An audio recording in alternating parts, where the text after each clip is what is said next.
Hi. So I got a microphone. This is a friend lent lent lent this to me. I am going to get my own, but in the meantime, I'm glad I she did me the favor. Thank God. So I don't think this is going to cancel out the noise entirely, but I hope. But it is better than the newbie tag I did because I didn't have anything to fix my audio. So this is surely an improvement. So, I want to start talking about my hot takes because I am very nervous about people. I know that I'm going to bump heads with someone or some people sometimes.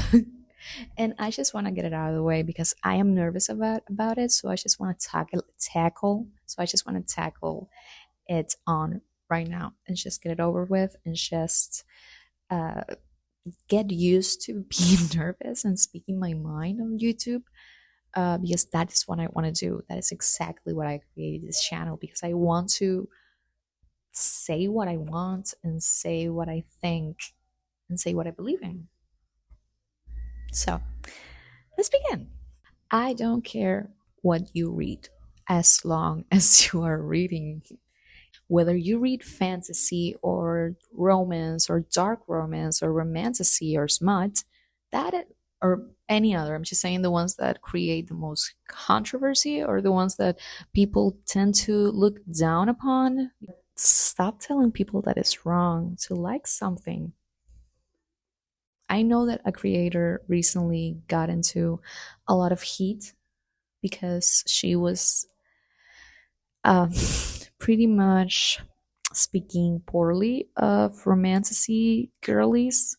You shouldn't put down an entire demographic of people who may buy your books. She's an author. She has knowledge. She has a way with words. She tends to force her beliefs when she talks. Sometimes, not all the time, but sometimes, and I don't think that's okay. And I don't think that you should disrespect people that consume your content, or even if they don't, you shouldn't offend an entire demographic just because you don't see things the way that they do. Simple as that. You have your beliefs and everybody else has their own, and we should all respect that. I'm sorry, I'm gonna read this because I don't want to get off trail. It is completely normal and acceptable to have a fixation with a specific genre, trope, or content in the books you read. And I don't think it's something to criticize because reading is meant to be a personal and intimate experience. So you do you. Also, when we grow and change throughout our lives,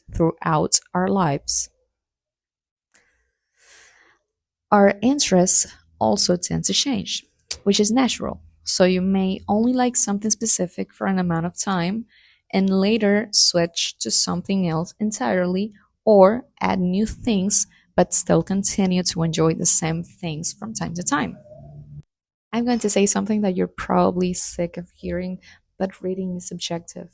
So your experience does not have to be the same. It will probably not be the same as someone else. We can all like different things. We can all have different opinions. Those things can coexist together, okay? As long as we just accept that others like different things and think differently. I am not going to give examples because as soon as I say this, I know you're going to think of at least one book. At least one. But some books have good premises, but would have been better if another author wrote them. I haven't heard anyone talking about this. This is something that I thought about reading something this year, and I did like it. But I was like, this could have been better if either the author had more experience, also, maybe, we don't know, if the editing process, if something happened there, or they didn't like give more rounds of editing, I don't know, or if the publisher may have pushed for the book to have specific things and not to have others, so that kind of affects the quality entirely. It doesn't mean that the book is not enjoyable, only that it will forever lack potential. There's nothing wrong with romantasy. I said previously that if you want to read a specific genre or trope or whatever, then that is your choice. And if you like it, I do love it myself.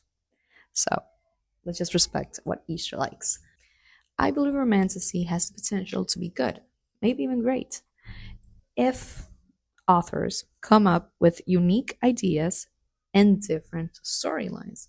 If each book is different and not just a court of this and that. Now, Avatar works because it is the blueprint, and everything that exists, well, not everything, but most of the things that currently exist in the romantasy genre are take from Avatar. Some of them loosely and some of them in very obvious ways. There's a creator named Joe J. I don't know if I'm saying that correctly, but she did a skit in a video where she compared romantasy and the watering down of romantasy pretty much to in The Devil Wears Prada when Miranda Priestley is telling Andy that her blue sweater, cerulean sweater, did not exempt her from the fashion industry. I love that. And I found it so funny. And yes, yes, completely true. You should check it, check it out. I loved it. I loved it so much. Joe J. We need to raise the bar because this is something that many people love, a romance within a fantasy. We should demand, as consumers, that books in all genres, okay, but specifically right now in romantasy, to stand out, to have unique worlds and creatures and magic systems or stories and or stories so they don't repeat themselves. Because when every single book is the same and publishers push for that, they will continue to be the same. Nothing is going to change as long as we are constantly demanding that the same thing over and over until we get tired of it. And then publishers will just realize that it no longer sells and they'll just move on to the next thing that they can exploit. That's awful, but it's reality. It's true. The sun pretty much has gone down because daylight savings. I think I want to do an entire video on this, but I'm just going to summarize it right now as best I can because there is so much, so many opinions about it, and so much perspectives to talk with this topic. Smut. There is nothing wrong with smut.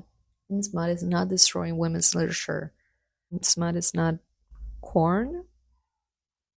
I'm getting used to what I can and cannot say here. But here's the thing. Spy scenes, when utilized correctly, give depth to the relationship between two characters, gives extra layers to understand them as a couple and the state of the relationship.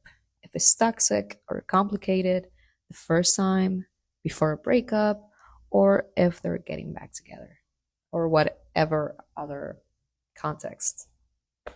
Actually, a spice adds on. The first time that I thought about this, it was when I was reading Akatar, and that was on 2018, I think. And that was the first time I was reading Spice in a fantasy setting. And it shocked me at first, but then I thought that, oh my god, the Spice actually adds to the story and the romance. That's like a bonus. It helps you see their relationship and their bond in a more profound way. And I really enjoyed it.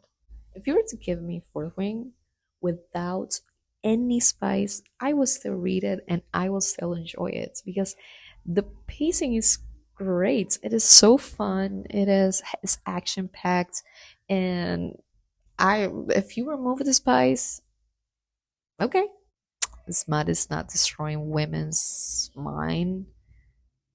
Literature is not influencing us. If you are someone who is easily influenced, remove yourself from that.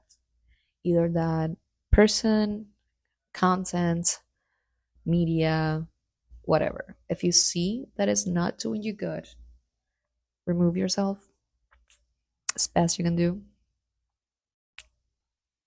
Anyway, I've gone on tangents because I need to have more practice on camera and filming and maybe creating scripts. I don't create scripts. I just write the things that I want to talk about in this little notebook right here and then start reading them, and everything else just comes out at the moment. I don't know, I have no idea how to start or end a video, so just have a good day, good night, whatever, and just see you next time. Thank you for being here so much and for listening to me. And